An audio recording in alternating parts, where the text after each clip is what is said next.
Hello and welcome to Coming Home with Mama T. I'm your host Tiara, aka Mama T, and on this podcast we explore the journey of creating the life of our desires through mastering manifestation, maintaining a positive mindset, and living luxuriously. I am a healer and a mentor, and I love helping people who value living an extraordinary life. And one of the things that comes with living an extraordinary life is expecting the extraordinary. And I'm going to talk a little bit more about this with you today. So, how do we expect the extraordinary? Well, first we have to work on our mindset to make sure that we believe that the extraordinary is possible for us.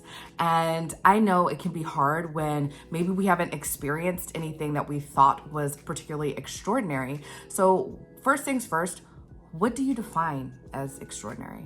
Does it have to be this grandiose, huge, magical thing that you have to tell everybody about and you're super excited about it? Or can the extraordinary be, walking down the street and seeing this brightest, bluest flower and it's just whoa, and everybody else is passing it by, but you're this is is anybody seeing this? Look how beautiful this is, right? Seeing the beauty in the world. I do think that part of expecting the extraordinary and seeing more grandeur, extraordinary experiences starts with witnessing the smaller extraordinary.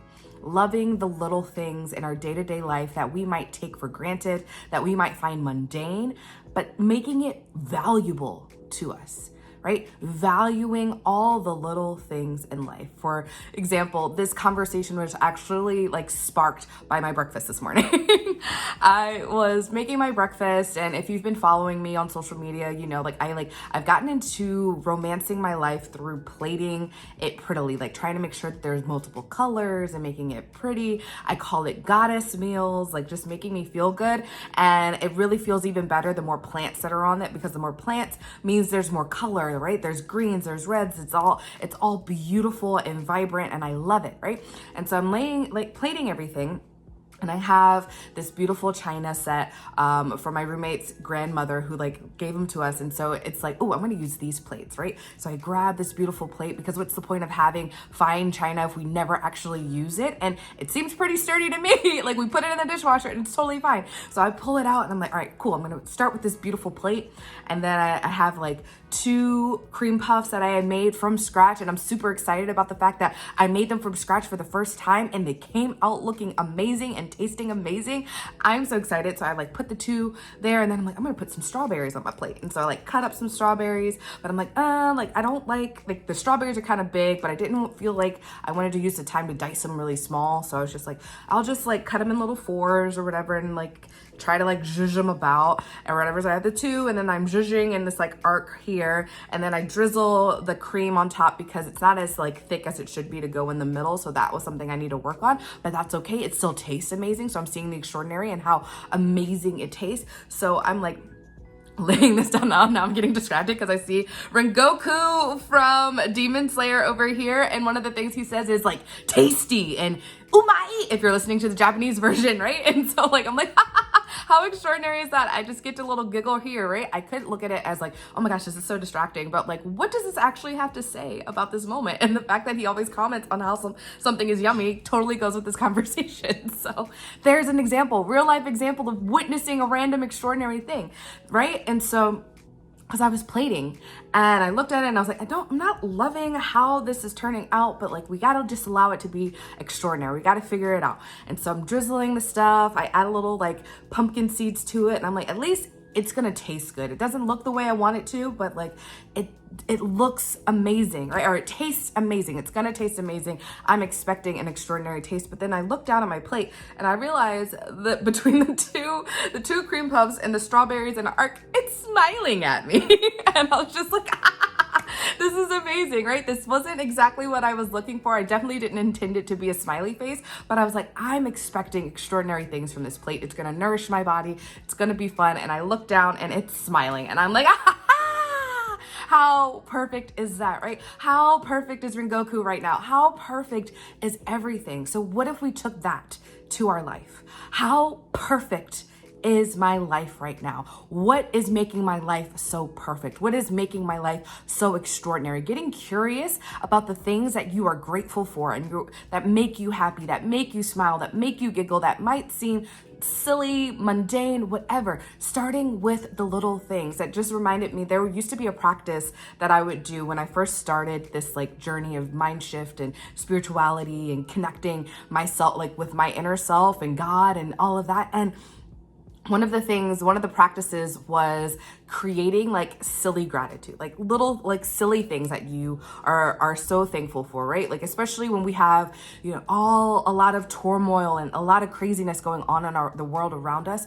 What's something like just like goofy, silly that we can kind of smile about to be grateful for, right?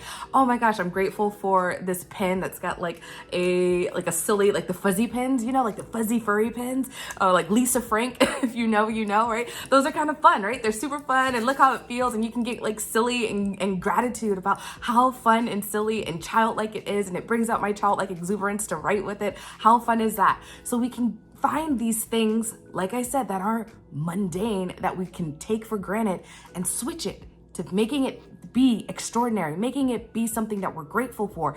And then next thing you know, the more we're just seeing these little things, the next thing you know, we're attracting even bigger.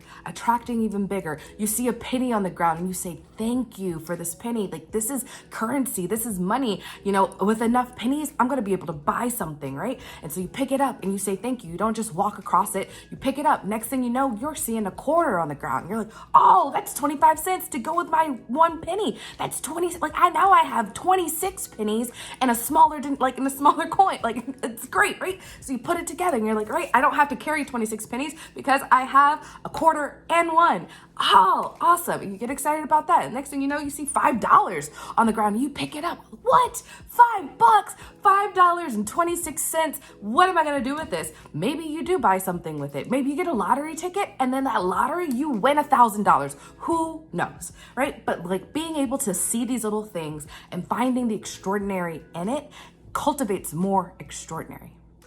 So expect the extraordinary in your life. That is like the biggest practice right now. Expect the extraordinary, expect great things.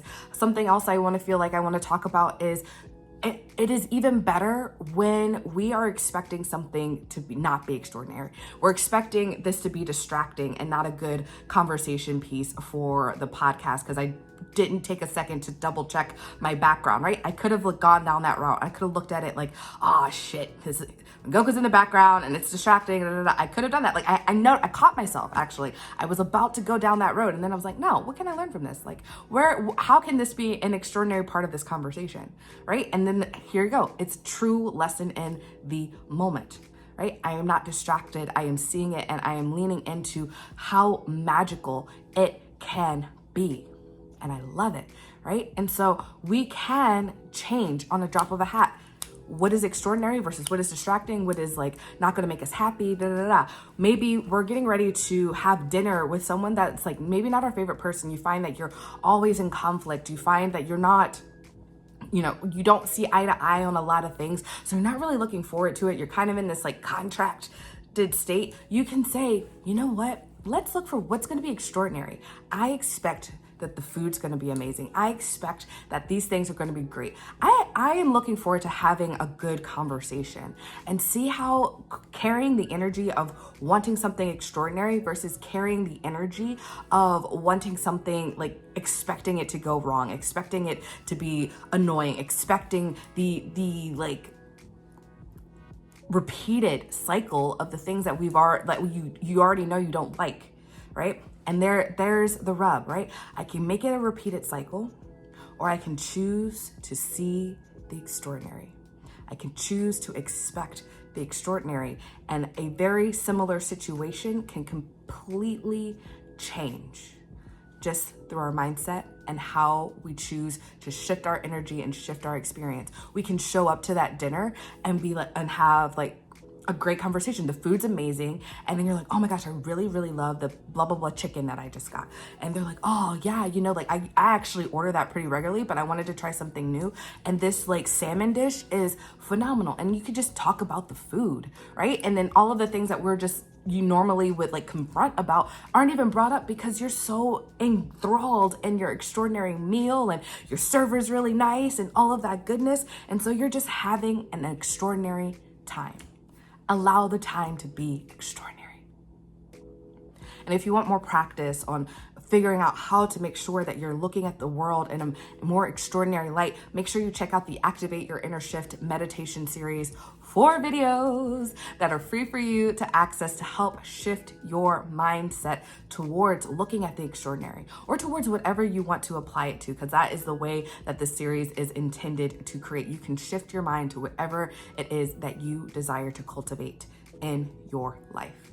And if you want even more support and help and love on this journey, you want some nurturing for your mind, your body, and spirit as you're putting into practice, expecting the extraordinary, expecting magic to happen, expecting and living an extraordinary life, join the home membership.